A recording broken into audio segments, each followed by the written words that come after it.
RCA Victor, world leader in radio, first in recorded music, and first in television, presents the Phil Harris Alice Faye Show.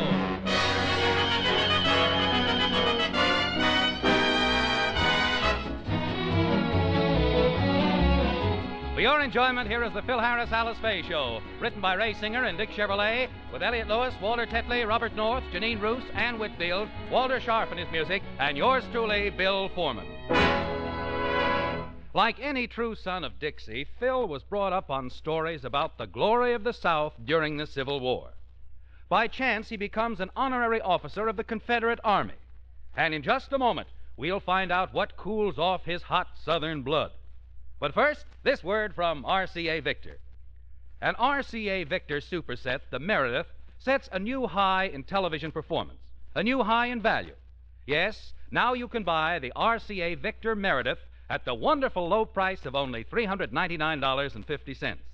And the Meredith is big 21-inch television set in a beautiful contemporary-style console cabinet. It brings you television with picture power. You get clearer pictures, stronger pictures, steadier pictures, even in the most difficult reception areas. And the Meredith's low price of $399.50 is the complete price. It includes federal excise tax, full-year warranty on the 21-inch picture tube, and no extra charge for mahogany finishes. Remember the name, Meredith, RCA Victor's 21-inch console superset. Be sure to see the Meredith tomorrow at your RCA Victor dealers. Get the television that's setting tomorrow's quality standards. RCA Victor. And now the stars of the RCA Victor program, Alice Faye and Phil Harris.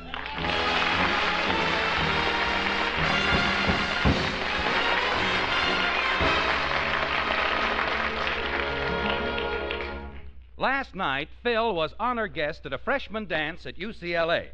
The dance was dedicated to the theme, The South Will Rise Again. Phil was made an honorary colonel in the Confederate Army and given an officer's uniform. Phil has taken this seriously and is really living the part. Honey, send the children in here with some more mint. I'm fixing to run off another batch of them juleps. Oh, no, there goes old Flannel Mouth again. I wish he'd take off that Confederate uniform. He's been wearing it all morning. That's nothing. He wore it to bed last night. Did you ever sleep with a cold saber against your back? How long is he going to keep this up? I don't know. Willie, why don't you go in and tell him how silly he's being? I'm not going in there. Every time he sees me, he starts yelling, "It's General Grant!" Chases me around the room with his sword. Why don't you go in, Alice? Oh, no, thanks. He's liable to think I'm Fort Sumter and fire on me. Oh, we'll go in, Mommy. Daddy wants us in there anyway. What for? It's time for our cotton picking lesson. Oh, sis, he's off his trolley. There's no cotton to pick around here. Daddy took care of that. He lined up 3 dozen bottles of aspirin, and we have to pick the cotton out of them. Eddie insists that we talk with a Southern accent all the time. Oh, with a Southern accent, huh? Well, if that's what he wants, we'll give it to him. But good. Oh, I wish I was in the land of cotton. Here he comes. Now remember, let's all give him that Southern accent as heavy as we can. Look away, Dixieland. Morning, folks. How y'all?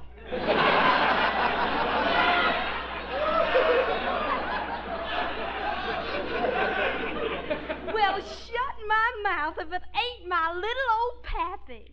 It's old man Riv himself. Sure nothing. Yuck, yuck.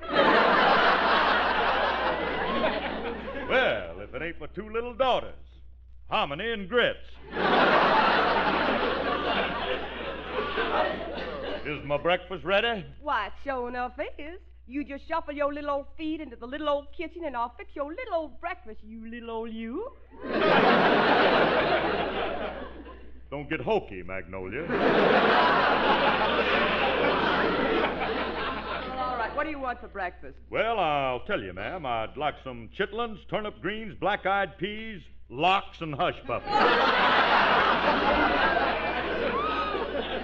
What are hush puppies? You don't know what I'll thank you to pack your carpet bag and leave. Bill, why don't you stop acting like a child? Take off that silly uniform. Silly uniform. Magnolia? Stop calling me Magnolia. Very well. Lily Bell.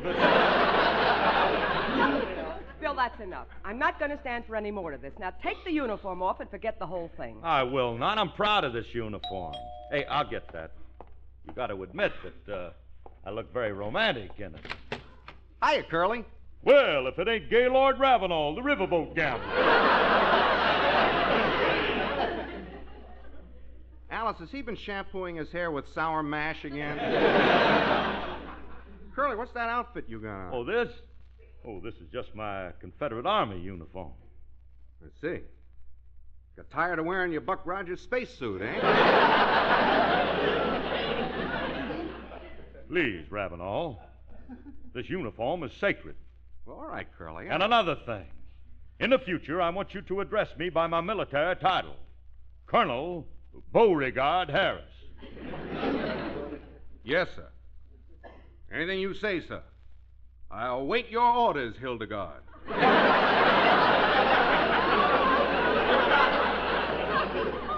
Beauregard. B-O-W-B-U-D-A. You can call me Sam. Curly, what brought this on? Oh, he went to a UCLA dance last night, and they made him an honorary Southern colonel and gave him a uniform, and now he won't take it off. Of course not. But you all being Northerners, you wouldn't understand. Who's a Northerner? I'll have you know I'm from the South, too. Yeah, but I'm from the deep South. I'm from the deepest part. The South.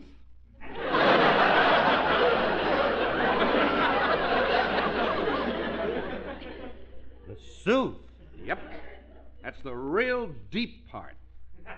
First comes the South, then the South, then the South. Well, I'll be hornswoggled. I always thought that you were from the North. You know, that's where Alicia's from, the North. Oh, no. No, I'm from the Nith. The Nith? Yes, that's the northernest part. Nooth, Nath, Nith. All right. I'm talking about the real deep South, deep South. I spent many years in the southern tip of Texas. That's nothing.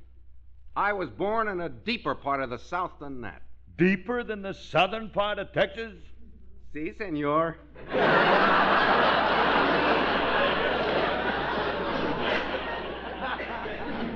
Buenos dias, you all. Yeah. Let's see you get further south than that. All right, boys. Phil, you promised to go to the market for me. Will you please go All right, now? honey, all right, I'll go. Come on, Remley, I want you to go with me. Yeah, all right, Curly. Wait a minute. You ain't going in that uniform, are you? And why not? This uniform is a badge of valor. I want everybody to see me in it. Now, come on, Remley, you can ride with me. I got my horse outside. Oh, Phil. All right, I'll take the car. And you're taking that uniform off as soon as you get home. Why? Because we're going to the sponsor's house for dinner tonight. Mr. Scott ain't going to mind if I wear my uniform, but if it'll make you happy, I'll call him later and ask him if he minds if I wear my uniform to dinner. Okay? Okay. Goodbye, Lily Bell. Come on, Remley. Hey, Curly, what is this Southern revival binge you're on? Well, I'm wearing this uniform because, well, gee whiz, it brings back memories of my childhood. Mm-hmm. All the things that I liked about the South. You going to tell me about it? You can bet your banjo I am.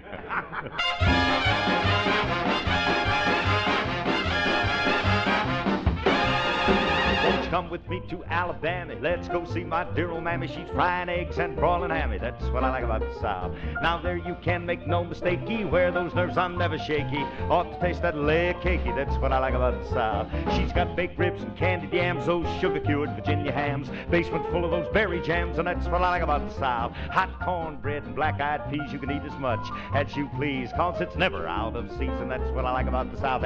Don't take one, have two. They're dark brown and chocolate too. Suits me, they must suit you, 'cause that's what I like about the South.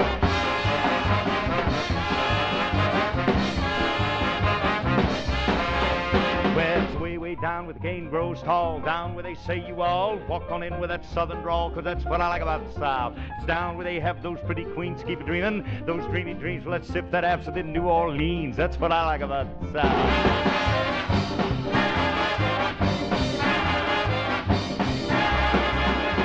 Here come old Bob with all the news, got the box back coat and the button shoes, but he's all caught up with his union dues, and that's what I like about the South. Here come old Roy down the street, oh, can't you hear those scuffling feet? He would rather sleep than eat, and that's what I like about the South.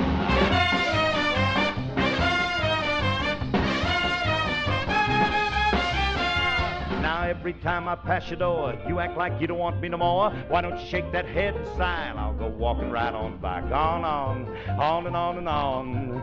Honey, when you tell me that you love me, then how come you close your eyes? Did I tell you about the place called Do-I-Diddy? It ain't no town, it ain't no city, it is awful small, but oh so pretty will do. What?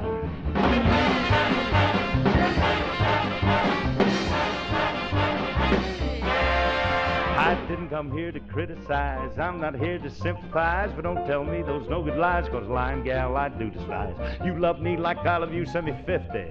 PDQ, rose are red and violets, I think I'm gonna get old 50, I don't care.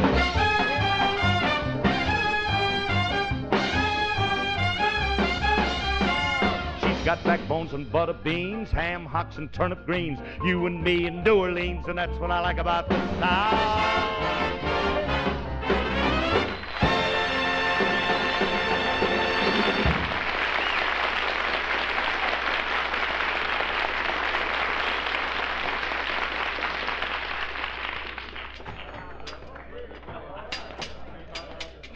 Hey, Remley.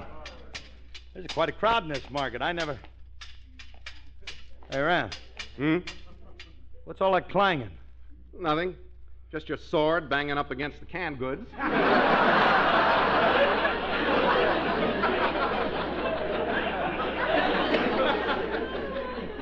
Curly, did you have to wear your uniform? It looks ridiculous. Don't be silly. I look resplendent in my uniform. Morning, miss. Hey, Remley. Huh? Look at them. Everybody's giving me them admiring glances. I'll bet you before... Morning, madam. Remley. I didn't touch her.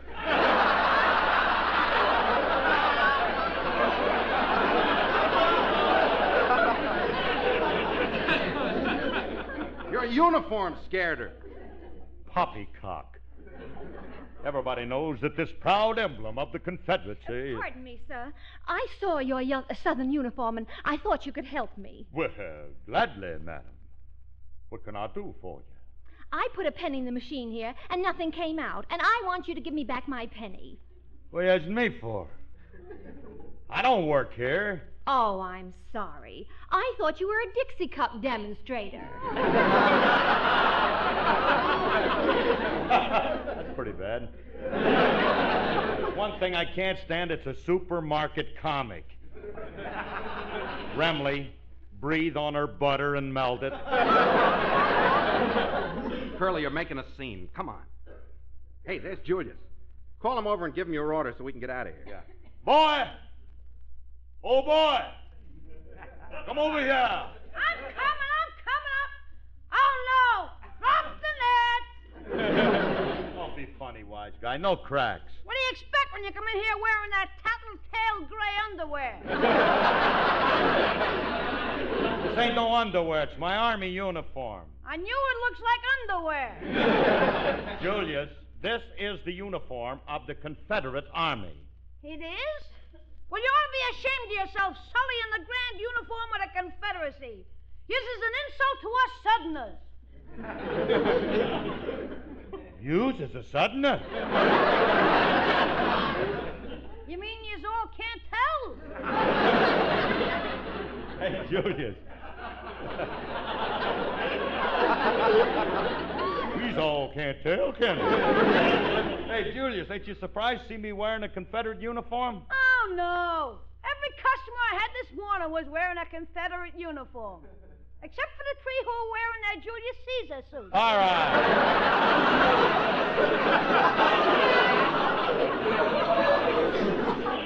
Well, don't yous all want to know why I'm wearing it? I know I'm going to get some kind of a cockamamie answer, but I'll ask you. Why are you wearing a Confederate uniform? Well, sir, last night I went to a Southern rally, and they made me a full colonel. That was last night. Why don't you forget it? Why should I forget it? I'm still a colonel. You're still full, too.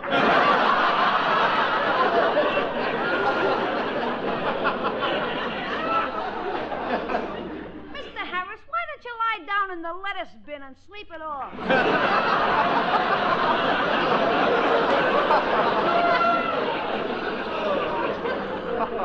I ain't got nothing to sleep off. I'm serious. That is a thought, though, for the future. I can just see that straight coming up. Look, Julius, this uniform was given to me, and I'm entitled to wear it all the time because I am now a full-fledged colonel in the Confederate Army. Mr. Harris, I'm happy for you. I'm proud of the honor that was conferred upon you. And I want to take this opportunity to say that it couldn't have happened to a nicer nitwit. Look, will you just get my groceries, and I'm going to take them with me. An officer carrying groceries?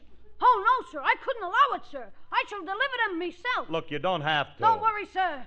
I'll get your supplies through the northern lines, even if it means losing me little life. Will you just tell me what time you're going to deliver the groceries? At midnight, sir. And you'll know how I'm coming if you'll watch the old church steeple. Church steeple? Yeah.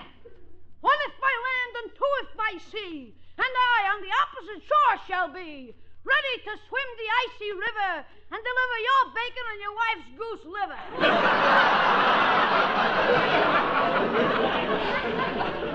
Well, this is all I'm going to take. I ain't going no further. Listen, you deliver them groceries. Why couldn't I have gotten a goose liver? You deliver them groceries this afternoon, kid. Come on, Remley, let's get out of here. Nice boy, huh, Curly? Oh, lovely child, lovely. He's got all the charm of a charwoman's knee. Come on, let's get home. Hey, Remley, when we get home, remind me. I'm going to have to call Scott and find out if it's all right for me to wear this uniform. Hey, Curly, that woman just leaving the market, isn't that Mrs. Scott? Where? Hey, yeah, that's her. Hey, as long as she's here, I'll ask her. Oh, Mrs. Scott, yoo-hoo! Mrs. Scott, yoo-hoo! Mrs. Scott! Well, I guess she didn't see me. I think she did. She's starting to run.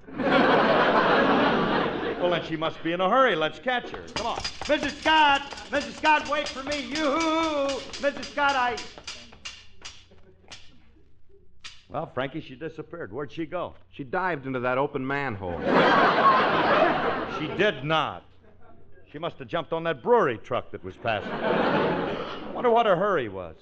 Oh, well, I'll call the Scotts when I get home. Right.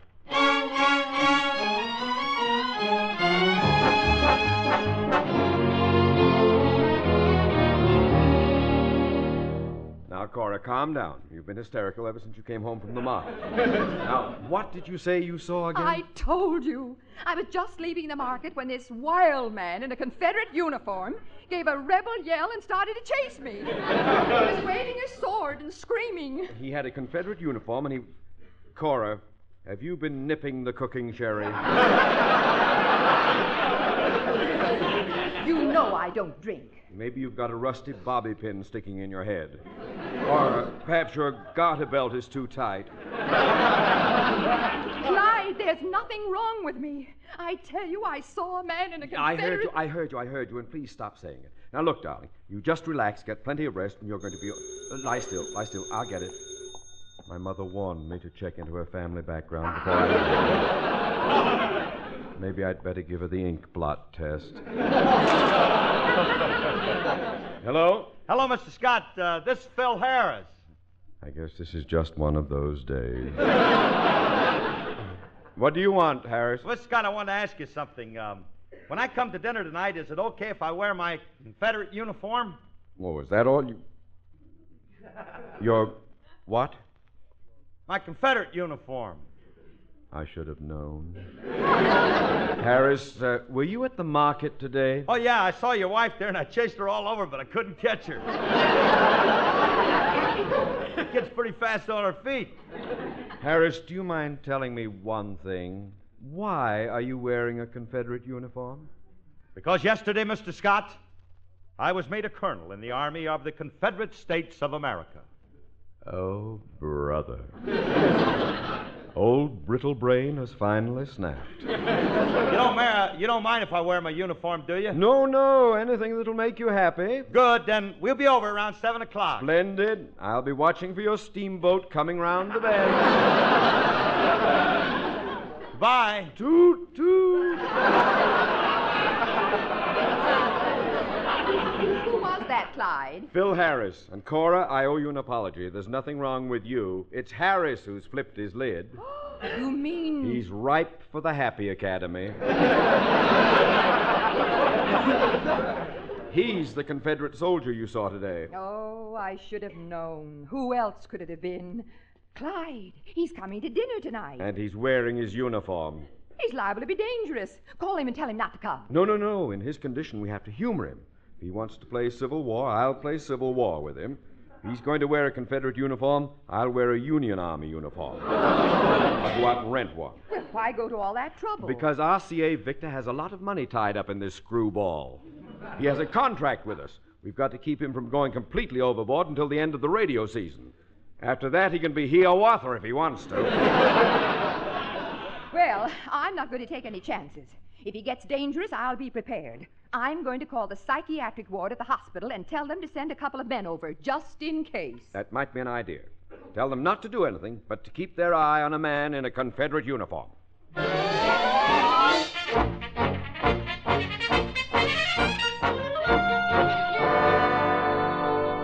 Hey, Alice, you better hurry. It's getting late. It's almost 7 o'clock. We got to get started for the Scots. I'm ready, dear. And Phil, thanks for taking off that uniform.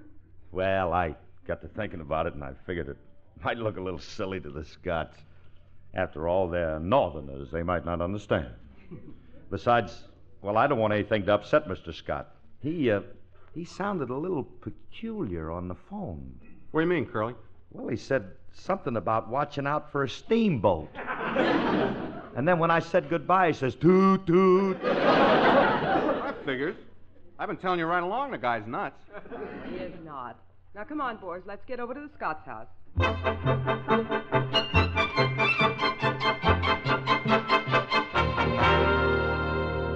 Well, Cora, how do I look in my Union officer's uniform? Rather dashing, don't you think? Oh, Clyde, do you have to go this far? You're being silly. Now, please, Cora, I know how to handle Harris. When you're dealing with a childish mind, you must do childish things. But do you have to wear that awful beard? Well, they sent it along with the uniform, so I might as well wear it and play the part to the hilt. And, Cora, help me out. No matter what Harris does, let's humor him. Just play along with me. All right, I'll humor him. At my age, I have to play games with it. Oh, that must be the showboat now. I'll answer it. How do you do, sir? Hello, mister. Hey, Remley, we must have taken the wrong turn someplace. We're in Grant's tomb. Don't you remember me, Colonel Harris? I'm Major Scott. We clashed in battle at Bull Run. Remley, he's got a snoot full. No, it isn't that, Curly. His trouble is up here. His picture power is out of focus. Oh, he's getting a weak signal in the fringe area. That's it.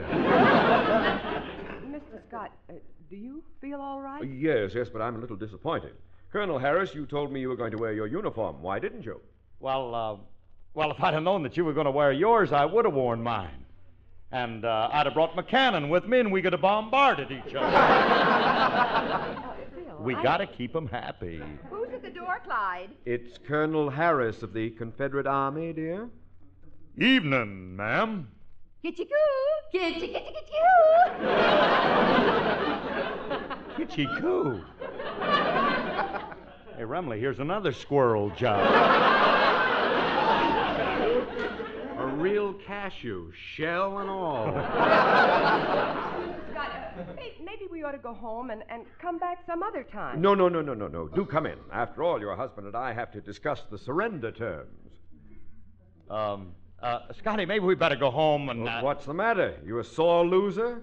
You don't have to get mad just because the North won. Well, I ain't mad, but... Who won? The North. Oh, the propaganda some people swallow. Look, Clyde, I'd better straighten you out. I'll tell you what really happened. We had you licked at the Battle of Oprocacocama. You don't know what you're talking about. Lee surrendered to Grant. That's what you think. I don't think I know. Look, our army was at Richmond. Come in! And our army had your army surrounded. Pardon me, Not sir. now, not now. We've got a war to settle.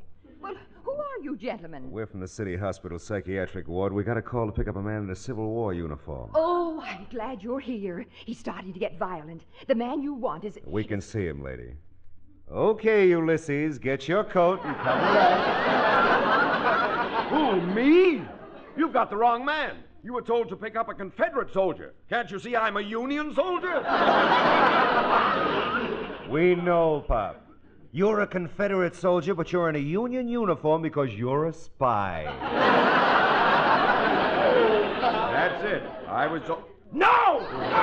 Cora, tell him. This man is my husband. You see, this afternoon, I was chased by a Confederate soldier. And when I came home and told my husband... He joined the Union Army so he could save you. Lady, you better get your coat, too. No, just a moment. There's nothing wrong with us. There's the man you want. Who, me? Ain't nothing wrong with me. You guys can't take me in. Only the military police can touch me.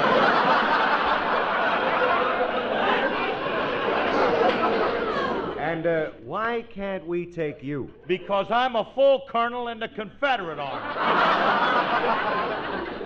Hey, Joe, we ran into a nest of 'em.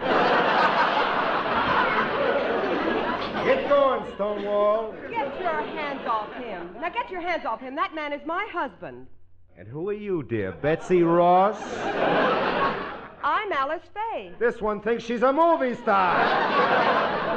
Come on, all of you, get outside and get in the wagon. Wait a minute. Wait a minute. Now, wait just a minute. Why? Just a minute. There's nothing wrong with these people. I can vouch for them.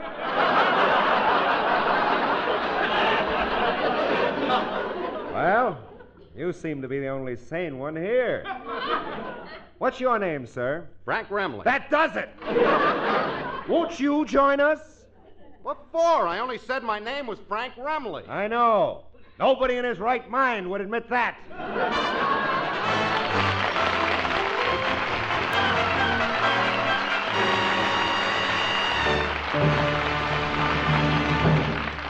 Alice and Phil will be back in just a moment. Your RCA Victor television set is protected. It's protected by all the knowledge, resources, and experience of the Radio Corporation of America, available to you through the RCA service company branches from coast to coast. In practically every television area, city, suburb, or country, RCA factory service is as near as your telephone, and its sole purpose is to make sure you enjoy all the quality and performance built into every RCA Victor television set.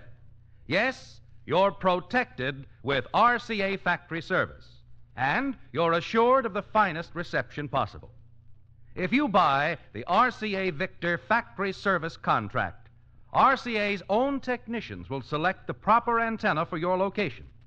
They'll install and maintain your RCA Victor set. This includes service and any part replacement at one fixed annual cost. So inquire about a factory service contract tomorrow. And remember, when you own RCA Victor television with an RCA Victor factory service contract, you're protected with television's greatest combination. This is Phil. We're a little late. Thanks, and good night, everyone. Good night, everybody. Remember, whether you're buying a television set, a radio, a Victrola phonograph, or records, put your faith in the cornerstone of American home entertainment for 3 generations. RCA Victor, world leader in radio and first in television. Next Theater Guild on the Air stars Frederick March on NBC.